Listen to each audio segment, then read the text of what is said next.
There are 3 things that I love about running ethanol-based fuel in my car. 1, more power. 2, cheaper gas. 3, people who run alternative fuel sources get a reserved spot in the front of parking lots wherever you go. So at my school, we have these certain spots that are right near the front of all the parking spaces, and they're called alternative fuel source spots. Now, what does this mean? This means like hybrids, fully electric cars, or cars that are running flex fuel, also known as E85. So how do you know if a certain spot is for alternative fuel? Well, here's a picture of a sign that we have at my school that states like the code that it is and the law that enacts it and all that good stuff. So ever since I got my flex fuel system in the car, I've been taking advantage of this, and I've been sitting and parking with all the Priuses and all the Leafs and all those hybrid cars, and I've been sitting Miley right in the middle of all of them. Here's a picture of her sitting in a spot at my school, and you can see in front of the parking spot it has like a box around it and it says alternative fuel source. That's like what most spots look like. Obviously, when people first see this car sitting in that spot, they think, what an asshole, he's parking in the hybrid system spot, and all that kind of stuff. And it has come to my attention that around school, my friends are telling me that they hear people literally talk about my car sitting in that spot and how much of an asshole I must be because I think I'm some hot shit parking in the alternative fuel source spots. And let me remind you, these spots are like front and center. Like if you park in there, everybody who is walking into school sees your car there. There's no missing it, you're literally front row. So a couple of days ago, I finally got busted by one of the security guards. He saw me park there and he ran over me. He's like, hey, what are you doing here? You can't park here. This is not you. And I was like, no, sir. I'm running alternative fuel. Right there, the sign says alternative fuel sources only. That's me. I'm running E85. And he was like, no, your car doesn't do that. And I had to do the long process of explaining that I have the alternative fuel source system kit in the car. But he said he doesn't know what any of that means. All he knows is he looks around and makes sure that your car has the little green leaf badge or whatever it is that's on the back of all the flex fuel cars. And he let me go this time with a warning, but he said I need to get this badge for my car. So what badge is he talking about? This badge right here. You'll see these badges a lot on cars now. You can see them on SUVs. Any car that comes with a flex fuel system in the car has this badge on the car, which this is basically my hall pass to parking in those spots without getting any trouble. So $20 later, I got this off of Amazon for literally like 17 bucks, which will supposedly keep my hands clean at school when I park here because it's been creating a lot of drama with a lot of people, and apparently people have been like complaining that I've been parking in the spot. So I needed to get this for my car, and I've seen people run this before on their cars, like actually 86s that run this on the car. So it was finally my turn to go ahead and buy one. So that's what we're gonna do today. We're gonna put this on the car. Okay, so I'm just gonna slap it on the back where I see other people put it because it looks like a clean spot to put a badge. Because you know this doesn't come with the car, so I don't want to put it in some weird awkward spot. So I'm gonna put it right here in this lower hand corner. What I'm doing is I'm just basically cleaning it down, and I'm gonna put some window glass cleaner on the paint.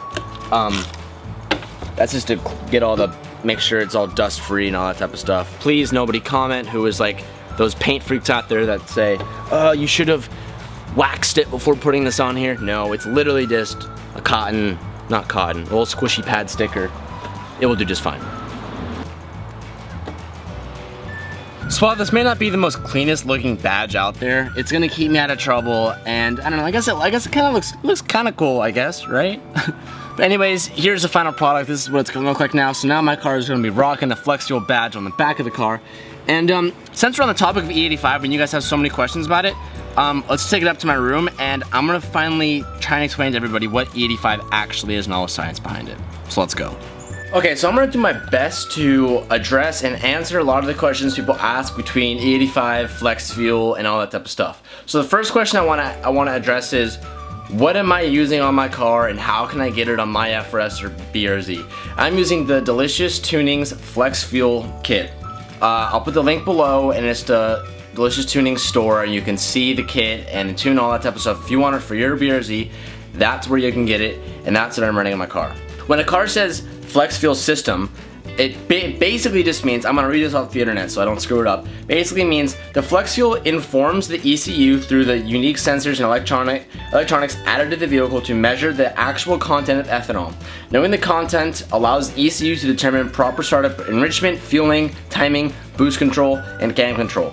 So the FlexFuel basically means, like, I could be running a half tank of E85 and then go fill up on 91 octane, and I could run that all the way through and then go fill up with 91 octane, run 3/4 of a tank down, and then put E85 in. And that basically means the FlexFuel means the computer's able to figure out mapping and fix the fuel ratios to make the car adjust the way it's supposed to. Okay, so what are the benefits of running E85? It cools a lot faster. It burns a lot cleaner. It burns, I think, 90% cleaner than regular gas does, so it's really good for emissions and all that good stuff. It has a higher equivalent octane rating of 105, and basically you just get more power out of it. Again, I don't know the whole science behind this. I'm just doing my best to articulate it in a somewhat basic way that everyone else can understand this. So if there's anybody who is listening to me talk and they're like, wow, this guy's an idiot, put in the comments below and explain it in your own words, because it's a really difficult thing to try and portray and get other people to understand. So if I'm doing it wrong, please inform me down below. Okay, so what are the drawbacks of running 85? Well, for one, you get worse fuel economy, about 30 to 35% more. Now, that's not that bad, but I mean, it's pretty bad. Also, if you're in a really cold climate, sometimes your car, this sounds a lot worse than it is, but sometimes your car won't start on the first turnover. So for example, this happened to me a couple times and it was like really cold over the winter, and when I mean really cold, I mean like maybe like 50 degrees at night. But I came out in the morning and I went to turn my car on, and E85 requires a higher temperature for like the car to turn over, like the fuel itself. So when I went to turn the car on, it like tried to turn over and then it just kind of like died on itself. And then you do it again and then it works because it was heated up enough. But a lot of the time, if you're at a really cold climate, E85 doesn't always turn over the first time. You gotta do it a couple times. Now it's my phone. But other than that, I mean, there's not really too many drawbacks. I know what I just said is kind of scary if you don't really know the science behind it. But anyway, guys, I'm gonna stop talking about it because I feel like I'm saying things that aren't true. I mean, they are true. I looked it up, but like, I'm not the best person to ask about this. But if you have any questions or want to get in contact with people who do make this for your car, go to delicioustuning.com. You can find out all the information below. And Evan Shanks is still Bay. Peace out. Dude, you're hiding chips in here? At Del Mar, got like VIP parking. That's hot, dude. It's been a long time. That's really hot. I want more.